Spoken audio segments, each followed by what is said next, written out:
बॉलीवुड के मशहूर एक्टर सैफ अली खान इन दिनों अपनी नवाबी प्रॉपर्टी को लेकर काफ़ी चर्चे में है। क्या सैफ अपनी ज़मीन बचा पाएंगे?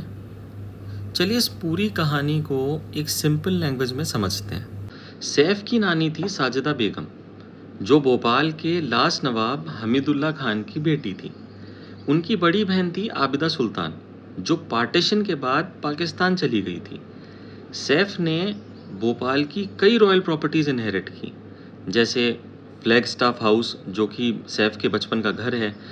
नूर उस साहब पैलेस अब एक हेरिटेज होटल बन चुका है। दर उस सलाम बंगलो, अहमदाबाद पैलेस, कोहे फिजा प्रॉपर्टी, इन सारी प्रॉपर्टीज़ की वैल्यू लगभग 15,000 करोड़ से भी ज़्यादा है। इस पूरे केस की स्टार्टिंग हुई 1999-2000 में। सिविल कोर्ट ने सैफ अली खान, शर्मिला टैगोर, सोहा अली खान और सबा खान को इन प्रॉपर्टीज़ का लीगल हायर डिक्लेयर कर दिया। 2014 में गवर्नमेंट ने कुछ प्रॉपर्टीज़ को एनिमी प्रॉपर्टी घोषित कर दिया। 2015 में सैफ ने हाईकोर्ट में चैलेंज किया और स्टे ऑर्डर मिल गया।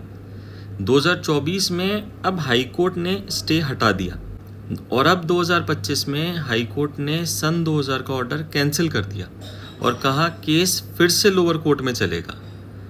अब सबसे पहले ये समझते हैं कि एनिमी प्रॉपर्टी क्या होता है। पार्टीशन के बाद जो लोग पाकिस्तान या चाइना शिफ्ट हो गए और इंडियन सिटीजनशिप जिनने छोड़ दी, उनकी प्रॉपर्टीज़ को इंडियन लॉ में कहते हैं एनिमी प्रॉपर्टी।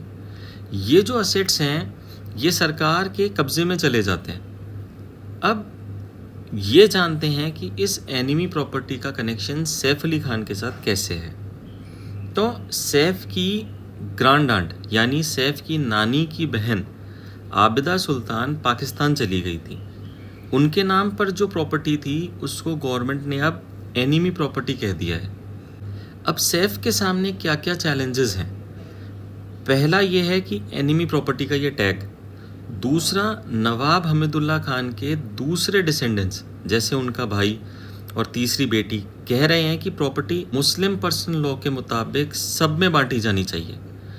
क्या सैफ सब कुछ हार चुके हैं? अभी नहीं, लेकिन ये कहा जा सकता है कि अगर लोअर कोर्ट का डिसीजन उनके फेवर में नहीं गया तो सैफ अपना पूरा रॉयल स्टेट खो सकते हैं। तो ये सिर्फ एक फिल्म स्टार की कहानी नहीं है, ये एक लॉ, लेगेसी और पार्टीशन की कहानी भी है। आपको क्या लगता है, सैफ को ये प्रॉपर्टी वापस मिलनी चाहिए या नहीं? कमेंट में ज़रूर बताइएगा।